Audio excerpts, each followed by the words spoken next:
Mga kapatid, ito nga ang ilan sa mga pinakamalaking balitang dapat niyong malaman dito sa Newsroom Now.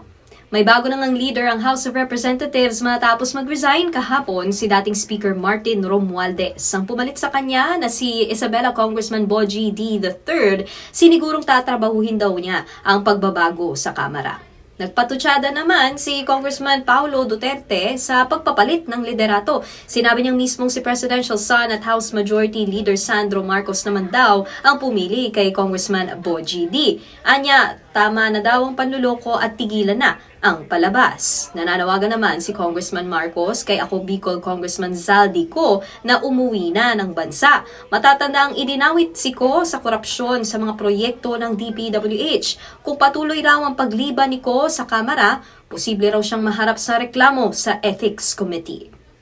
Sa Senado naman, sinabi ni Senate President Tito Soto III, hindi lang very good kundi excellent daw ang inaasahan nilang working relationship sa Kamara, kasunod ng pag-upo ni bagong House Speaker.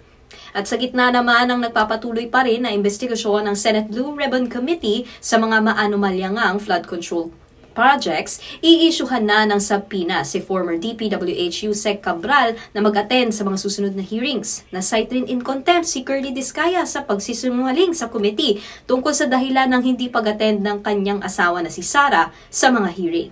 At yan ang ilan sa mga balitang dapat niyong malaman at abangan back-to-back sa una sa lahat, 5:30pm at Frontline Pilipinas, 6pm dito sa TV5. Ako po si Dicky De Guzman para sa Newsroom Now.